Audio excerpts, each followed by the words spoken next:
ونشهد أن سيدنا وشفيعنا وحبيبنا ونبينا ومولانا محمدا عبده ورسوله. أما بعد فأعوذ بالله من الشيطان الرجيم. بسم الله الرحمن الرحيم. وقرن في بيوتكن ولا تبرجن تبرج الجاهلية الأولى. وقال تعالى: لئن شكرتم لأزيدنكم ولئن كفرتم إن عذابي لشديد. صدق اللہ العظیم.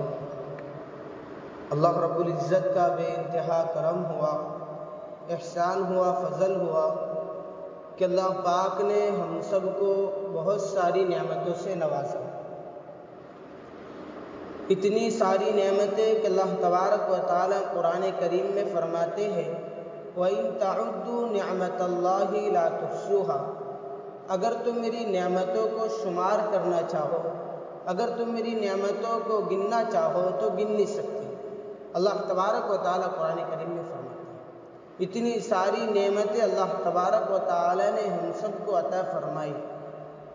دنیا کے اندر بھی اتنی نعمتیں ہیں کہ بعض مرتبہ اتنی نعمتیں کھاتے بھی ہیں، پہنتے بھی ہیں، اوڑھتے بھی ہیں. بہت ساری نعمت اللہ تبارک و تعالیٰ نے ہم سب کو عطا کی. پھر اللہ تبارک و تعالیٰ نے ہم سب کو انسان بنایا. یہ بہت بڑی نعمت. اگر اللہ تبارک و تعالیٰ ہم کو جانور بنا دیتا تو ہماری کوئی طاقت نہیں کہ اللہ کو کہہ سکتے کہ ہمیں جانور کیوں بنایا. کہ اللہ تبارک و تعالیٰ کی قدرت ہے، اللہ تبارک و تعالیٰ کا انعام ہے کہ اللہ تبارک و تعالیٰ نے ہم سب کو انسان بنایا. پھر انسان اشرف المخلوقات ہے کہ تمام مخلوقات کے اندر، تمام جانوروں کے اندر، تمام جتنی بھی اللہ تبارک و تعالیٰ کی مخلوق ہے اس میں سب سے زیادہ افضل انسان کو بنایا. یہ انسان بہت افضل ہے. پھر اس کے بعد اللہ تبارک و تعالیٰ نے ہم سب کو ایمان جیسی دولت عطا فرمائی. اللہ تبارک و تعالیٰ نے مسلمان بنایا. یہ بہت بڑی دولت ہے. اتنی بڑی دولت ہے اگر کوئی جب تک اس دنیا کے اندر ایمان والا باقی رہے گا اللہ دنیا کو چلاتا رہے گا. اگر ایمان والا دنیا کے اندر باقی نہیں رہے گا اللہ تبارک و تعالیٰ اس دنیا کو توڑ پھوڑ کر فنا کر دے گا، قیامت نازل کر دے گا. یہ ایمان والے کی قیمت ہے. آج ہم کو ہمارے قیمت سمجھنے کی ضرورت ہے. اللہ پاک نے ہمیں مسلمان بنایا اور مسلمان ہونے کا حق بتایا کہ ہمیں اللہ تبارک و تعالیٰ نے جو زندگی دی ہے، زندگی بڑی قیمتی ہے. یہ اللہ تبارک و تعالیٰ نے یوں ہی گزارنے کے لیے نہیں دی. اللہ تبارک و تعالیٰ نے قرآن کریم میں فرمایا: وَمَا خَلَقْتُ الْجِنَّ وَالْإِنسَ إِلَّا لِيَعْبُدُونَ. کہ ہم نے جناتوں اور انسانوں کو اپنی عبادت کے لیے پیدا کیا. کہ ہم نے انسانوں کو جو پیدا کیا اپنی عبادت کے لیے پیدا کیا کہ انسان دنیا کے اندر رہ کر اللہ کی عبادت کرے، اللہ تبارک و تعالیٰ کی فرما برداری کرے.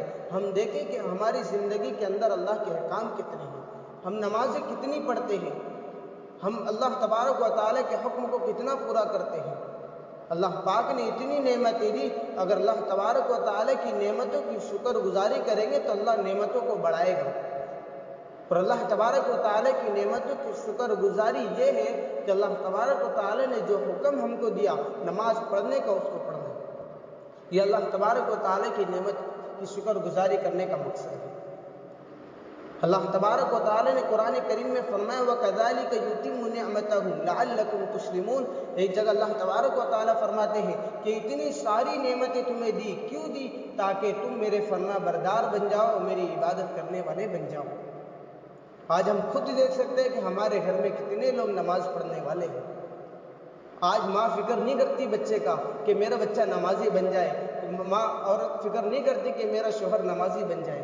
اگر عورت یہ فکر کرنے والی بن جائے تو گھر کا ماحول نورانی بن جائے گا. اگر عورت یہ فکر کرے گی کہ میرا شوہر نماز پڑھنے والا بن جائے، میرا شوہر اللہ کے راستے میں نکلنے والا بن جائے، میرا شوہر اللہ کی عبادت کرنے والا بن جائے، تو گھر کا ماحول نورانی بن جائے گا۔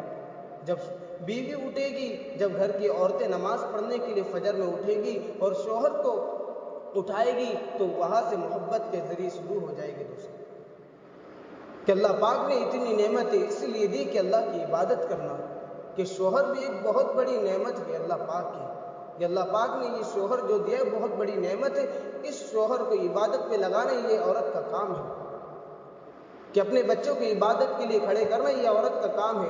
عورت کو اللہ تبارک و تعالی نے گھر کی ملکہ بنایا، کہ جس طرح وہ گھر میں کھانا پکاتی ہے، ہر چیز کرتی ہے، اسی طرح اس کا حق یہ بھی ہے کہ گھر کے ہر انسان کو نمازی بنانے کا، کہ گھر کے بچوں کو نمازی بنائے، گھر کے چھوٹے چھوٹے بچوں کو کھانے کا طریقہ بتائے، بچوں کو بیٹھنے کا طریقہ بتائے، یہ ماں کا ذمہ ہے۔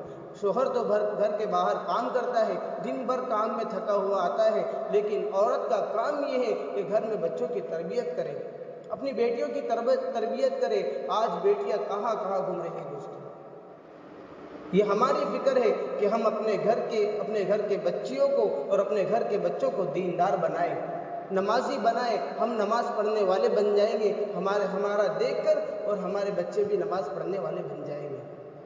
ہمیں فکر کرنا ہے کہ ہم 5 وقت کی نماز پڑھیں، فجر کی نماز کے لیے اٹھ جائے، فجر کی نماز پڑھ کر اپنے بچوں کو اٹھا دے۔ ہم جس طرح اسکول کے لیے بھیجنے کی پابندی کرتے ہیں، اسی طرح اللہ کے احکام کے لیے بھی پابندی کرنے والے بنیں گے، تو اللہ پاک ہماری روزیوں میں برکت دے گا، شوہر کی روزی میں برکت دے گا۔ شوہر اتنا کماتا ہے، دن رات محنت کرتا ہے، روزی میں برکت کیوں نہیں ہے؟ اسی لیے نہیں ہے کہ عورت گھر میں نماز نہیں پڑھتی، اسی لیے نہیں ہے کہ عورت کھانا پکاتے وقت بسم اللہ نہیں بولتی، کہ ہمیں ہر کام شروع کرنے سے پہلے بسم اللہ بول کر کام شروع کرنا ہے، کہ ہم کھانا پکائے تو بسم اللہ بول کر پکائے، کسی کو کھانا دے تو بسم اللہ بول کر دے، ہم گھر میں کھانا پکاتے وقت چمچ کو بھگونے کے اندر ہلائے تو بسم اللہ کر کے ہلائے، کہ جب شوہر آ جائے تو خوشی سے اور خندہ پیشانی سے اسے ملے اور اسے خوشی کے ساتھ اسے ٹھنڈا پانی پیش کرے، کہ شوہر دن بھر پریشانی کے اندر، کام دھندوں کے اندر لگا ہوا رہتا ہے اور دن بھر پسینوں کے اندر رہتا ہے،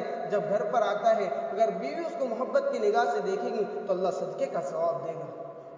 آج ہمارے گھر میں ماحول نہیں ہے، کہ گھر میں جب شوہر آتا ہے تو بیوی جھگڑا کرنا شروع کر دیتی ہے، کیوں؟ اس کے اندر دینداری نہیں ہے۔ اگر بیوی کے اندر دینداری ہوتی، اگر بیوی دیندار ہوتی تو سب سے پہلے شوہر کی پریشانی کو دور کر دیتی۔ اگر شوہر کما کر آتا، ایک دن 10,000 روپے کما کر آیا، لیکن ایک دن صرف 100 روپے کما کر آیا، تو بیوی اسے تسلی دے کہ جانے دو، اللہ 100 روپے پھر ہماری گزاری کر دے گا، کہ شکر گزار بن جانا کہ شوہر نے تھوڑا کما کر لایا، کہ اللہ نے 10,000 پہ ہماری گزارا کیا، اللہ 100 پر بھی گزارا کرے گا۔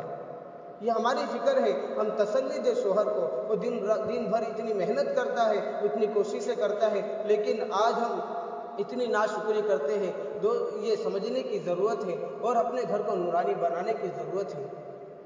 آج ہم گھر کے اندر کام کرتے ہیں، دیکھیں کہ گھر میں کام کرنا کوئی معمولی بات نہیں ہے، دن صبح سے لے کر رات تک محنتیں کرتی ہے اور دن بھر کپڑے دھونا، برتنیں دھونا، کہ اللہ تبارک و تعالی نے اس پر بھی ثواب رکھا ہے۔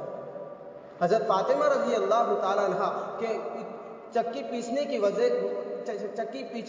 کی وجہ سے ان کے ہاتھ پر گھٹے پڑ گئے، نشان پڑ گئے۔ حضرت علی رضی اللہ تعالیٰ عنہ سے کہا، حضرت علی کہ آپ کے باپ کے پاس غلام ہے، اللہ کے نبی پاک صلی اللہ علیہ وسلم کے پاس غلام آیا تھا، مال آیا تھا، تو حضرت علی سے کہا کہ میں اپنے ابا کے پاس جاتی ہوں اور کچھ سامان لے کر آتی ہوں تاکہ کچھ غلام آ جائے وہ ہماری خدمت کریں، کہ گھر کا پانی بھرنے کی وجہ سے، گھر کی چکی گھمانے کی وجہ سے، گھر میں کھانا پکانے کی وجہ سے اتنی بیمار ہو چکی ہوں۔ جب اللہ کے نبی پاک صلی اللہ علیہ وسلم کے پاس بی بی فاطمہ جاتی ہے تو دیکھتی ہے سب لوگ کھڑے ہوئے ہیں، تو بی بی فاطمہ واپس آ جاتی ہے۔ پھر دوسرے دن اللہ کے نبی پاک صلی اللہ علیہ وسلم خود آتے ہیں اور پوچھتے ہیں بیٹا کیا ہوا؟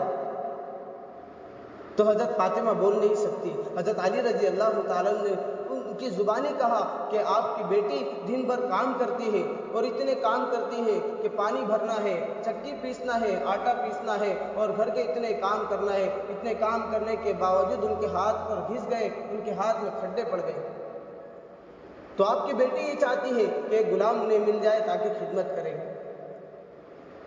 تو آپ صلی اللہ علیہ وسلم نے اپنی بیٹی کو سمجھایا. اسی لیے ہم اپنی بیٹیوں کو سمجھائے. جب بیٹی گھر آتی ہے تو پریشانیاں بتاتی ہے کہ سسرال میں یہ پریشانی ہے, تو آدمی کا کام یہ ہے, ماں کا کام یہ ہے کہ اپنی بیٹی کو سمجھائے کہ تیری زندگی وہاں گزرنے والی ہے. اس کو تسلی دے, ہمارے نبی کا طریقہ ہے.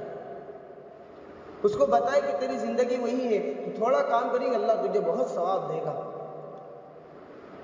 تو آپ صلی اللہ علیہ وسلم نے جب یہ بات بی فاطمہ کی حضرت علی رضی اللہ تعالیٰ کی زبانی سنی, تو آپ صلی اللہ علیہ وسلم نے فرمایا, بیٹی سبحان اللہ 33 مرتبہ پڑھا کر, الحمدللہ 33 مرتبہ پڑھا کر, اللہ اکبر 34 مرتبہ پڑھا کر تیری دن بھر کی تھکان ختم ہو جائے گی. رات میں سوتے وقت سبحان اللہ 33 مرتبہ پڑھنا, الحمدللہ 33 مرتبہ پڑھنا, اللہ اکبر 34 مرتبہ پڑھ کر سونے کی فکر کرنا. اللہ تبارک و تعالی دن بھر کی تھکان اور دن بھر کی تکلیفوں کو دور کر دے گا. یہ آپ صلی اللہ علیہ وسلم نے تحفہ دیا اپنی بیٹی کو. ہمیں بھی چاہیے کہ اپنے گھر کے ماحول ایسا بنائے, دیندار بنائے, اپنے گھر کے بچوں کو دیندار بنانے کی فکر کرے. آج ہمارے بچے دیندار نہیں ہیں. آج چھوٹا سا چھوٹا بچہ موبائل چلانے کا عادی, ماں بھی موبائل چلا رہی ہے, باپ بھی موبائل چلا رہا ہے, بچہ بھی موبائل چلا رہا ہے. پھر دین کہاں سے آنا ہے کہ بچہ جب کھاتا ہے تو الٹے ہاتھ سے کھانا شروع کر دے رہا ہے. بیٹھنے کا طریقہ نہیں معلوم, کہ بچے کو سونے کا طریقہ نہیں معلوم. اگر ماں دیندار بنے گی تو بچہ بھی دیندار بنے گا. کہ ماں اپنے بچوں کو اچھے طریقے سے سکھائیں گی, کھانے کا طریقہ سکھائیں گی, بیٹھنے کا طریقہ سکھائیں گی. ماں کہے گی کہ بیٹا سونے سے پہلے سونے کی دعا پڑھ لیا کر, کھانے سے پہلے کھانے کی دعا پڑھ لیا کر, کہ ہر کام شروع کرنے سے پہلے بسم اللہ پڑھ لیا کر. اگر ماں یہ کام کریں گی تو بچے بھی اس کے کام کریں گے. لیکن آج ہم نے دینداری نہیں سکھائی. اپنے بچوں کو دینداری سکھانے کی ضرورت ہے. کیا آپ دن بھر گھر کا کام کرتی ہو, اور گھر کے کام کے ساتھ آپ کی ذمہ داری بھی یہ ہے کہ اپنے گھر کو نورانی بنائے, اپنے گھر کو نورانی بنا کر رکھ دے دوستوں, کہ اتنا نورانی بنائے کہ آپ 5 وقت کی نماز پڑھ رہے ہوں, آپ کا بچہ بھی آپ کے ساتھ نماز پڑھ رہا ہو, آپ کی بچی بھی آپ کے ساتھ نماز پڑھ رہی ہو, اور آپ کے شوہر کو آپ اذان کے وقت مسجد میں بھیج رہے ہو. اپنے گھر کو نورانی, کام نماز کے وقت کام کو تھوڑی دیر روک دو, اللہ اس پر بہت اجر دے گا. اللہ آپ کے شوہر کی روزی میں برکت دے گا. اللہ کے نبی پاک صلی اللہ علیہ وسلم نے فرمایا, جو 5 وقت کی نماز پڑھتا ہے اللہ اس کو 5 انعام دیتا ہے. سب سے پہلا انعام اللہ تبارک و تعالی یہ دیتا ہے کہ اس کے شوہر کی روزی میں برکت ہو جاتی ہے. اتنا شوہر کما رہا ہے لیکن برکت نہیں ہے, اس کی وجہ ہے کہ گھر میں عورت نماز نہیں پڑھتی. پھر اس کے بعد اللہ تبارک و تعالی ایک انعام یہ دے گا کہ قبر کے عذاب سے نجات دے گا. کہ قبر کا عذاب بڑا سخت ہے, لیکن 5 وقت کی نماز پڑھنے والوں کو انعام یہ ملے گا کہ قبر کے عذاب سے نجات. پھر اس کے بعد اللہ تبارک و تعالی پل صراط کو بجلی کی طرح پار کر دے گا. پھر چوتھا انعام اللہ تبارک و تعالی یہ دے گا کہ نامہ عمل دائیں ہاتھ میں ملے گا. اور 5واں انعام اللہ تبارک و تعالی یہ دے گا کہ بغیر حساب کتاب کے جنت میں داخل کر دے گا. ہر انسان, ہر عورتیں یہ چاہتی ہے کہ میں جنت میں جاؤں, تو جنت والا ماحول اپنے گھر میں بنانے کی فکر کرنے کی ضرورت ہے. کہ اتنی نعمت اللہ تبارک و تعالی نے اسی لیے دی کہ اللہ کی نعمتوں کی شکر گزاری کرے. اگر اللہ تبارک و تعالی کی نعمتوں کی شکر گزاری کریں گے, اللہ نعمتوں کو بڑھاتا جائے گا. اگر ان نعمتوں کی ناشکری کریں گے, اللہ تبارک و تعالی نعمتیں چھین لے گا. آج شادیوں کے اندر, آج بیاہ کے اندر, آج نہ جانے کیسی فحش اور کیسے کام کرتے ہیں, اللہ کے نبی کے طریقوں کو چھوڑ کر کام کرتے ہیں. تو شادی کے بعد شوہر بیوی کو گالی دیتا ہے, بیوی شوہر کو گالی دیتی ہے. وجہ یہ ہے کہ ہم نے اللہ کے نبی کے طریقوں کو چھوڑ دیا. آج ہم اللہ کے نبی کے طریقے کے ساتھ شادیاں کرتے. آپ صلی اللہ علیہ وسلم نے اپنی بیٹی کی شادی کی تو دیکھیں کیسی شادی کی, اتنا جہیز اور اتنا مال نہیں دے کر بھیجا.